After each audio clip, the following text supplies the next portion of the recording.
Liebe Zuschauer, ich grüße Sie von ganzem Herzen. Und zwar, wir versuchen ja heute wieder mal über die Situation der Länder international mit denen diskutieren, in denen Kriege herrschen, in denen kriegerische Situationen herrschen.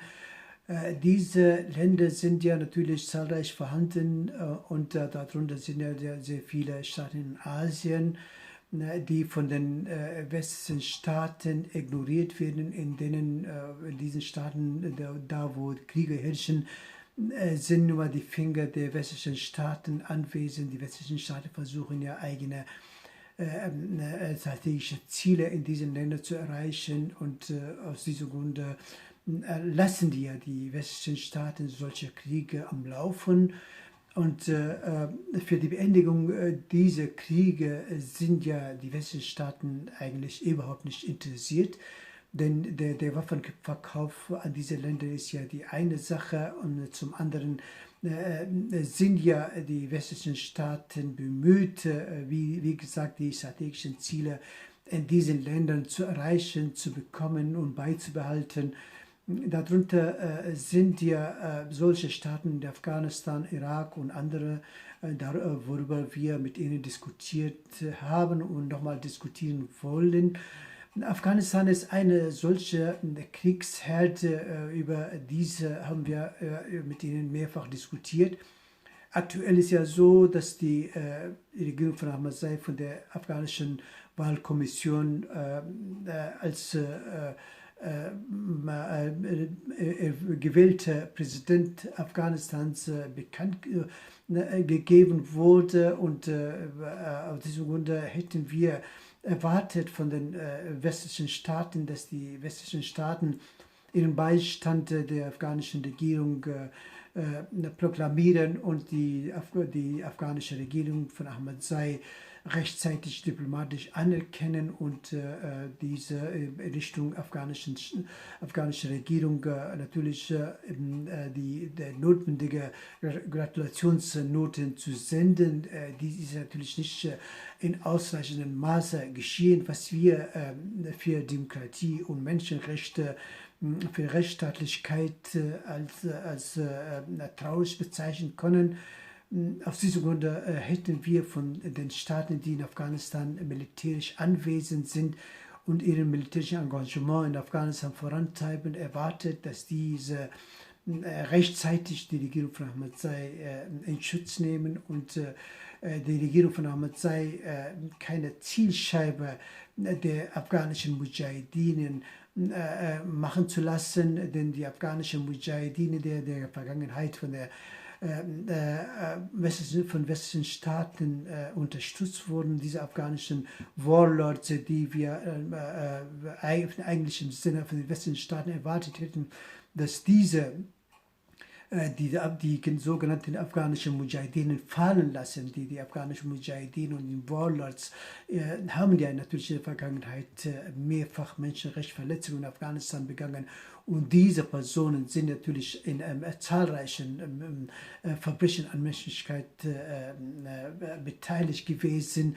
Aus diesem Grunde wäre eine Verpflichtung der westlichen Staaten in Afghanistan, ihre internationale Verpflichtung wahrzunehmen und diese Personen fallen zu lassen, zumindest nicht zu unterstützen, denn diese Personen sind ja keineswegs im Sinne des demokratischen Staates und diese Personen sind ja nicht in dem Sinne der internationalen friedlichen Zusammenarbeit der Staaten.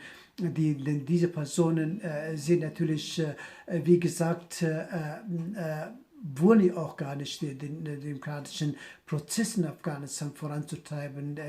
Was diese Personen im eigentlichen Sinne interessiert, ist ja nur, den Krieg voranzutreiben, den Drogenhandel natürlich weiterhin zu betreiben und in Afghanistan nur noch kriminelle Straftaten zu begehen. Dies ist natürlich in ausreichendem Maße der Amerikaner und der westlichen Staaten bekannt. Aus diesem Grunde wäre natürlich notwendig gewesen, wenn die Amerikaner und die westlichen Staaten, darunter die Deutschen, diese Personen als Staatsmänner, als politische Personen, Persönlichkeiten aberkennen und diese fallen lassen.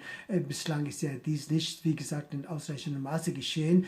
Und aus diesem Grunde verlangen wir von den Amerikanern und von den Deutschen im demokratischen Prozess Afghanistans eine eindeutige Flagge zu zeigen und Seite an Seite von Ahmadzai die demokratischen Kräfte in Afghanistan zu unterstützen und die demokratischen Kräfte in Afghanistan in Schutz zu nehmen und in Afghanistan den Prozess des Friedens voranzutreiben.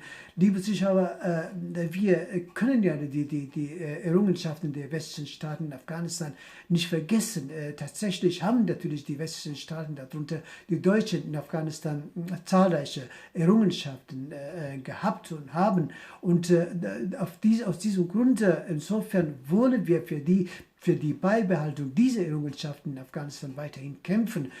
Aus diesem Grunde wollen wir die Regierung von Ahmadzai unterstützen, denn die Regierung von Ahmadzai ist ja die einzige demokratische Kraft, die solche Errungenschaften in Afghanistan beibehalten wollen.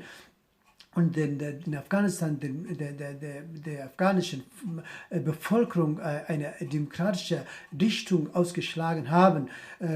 Aus diesem Grunde verlangen von den Amerikanern und von den Deutschen neben der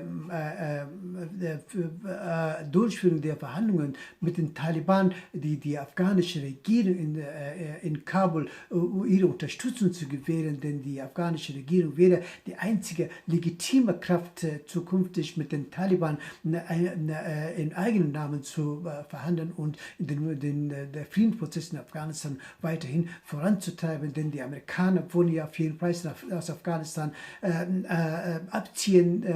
In Afghanistan muss ja den Frieden weiterhin gesichert werden, denn der Frieden wäre im Sinne der Amerikaner und der Europäer, denn eine kriegerische Situation in Afghanistan wäre fatal für die Amerikaner und für die Europäer. Aus diesem Grunde wollen wir von den Deutschen, von den Europäern, von den Amerikanern eine eindeutige Stellungnahme im Prozess des Friedens in Afghanistan und der Unterstützung der afghanischen Regierung und der Person von Ahmadzai. Denn die anderen Personen, die sogenannten Mujahideen und die sogenannten Kriegswarlords sind ja nicht im Sinne des Friedens in Afghanistan und auf der ganzen Welt. Aus diesem Grunde ist ja eine einzige legitime Person für das afghanische Volk akzeptabel. Diese Person ist ja natürlich die Person von Ahmadzai. Ich danke für Ihre Aufmerksamkeit. Dankeschön.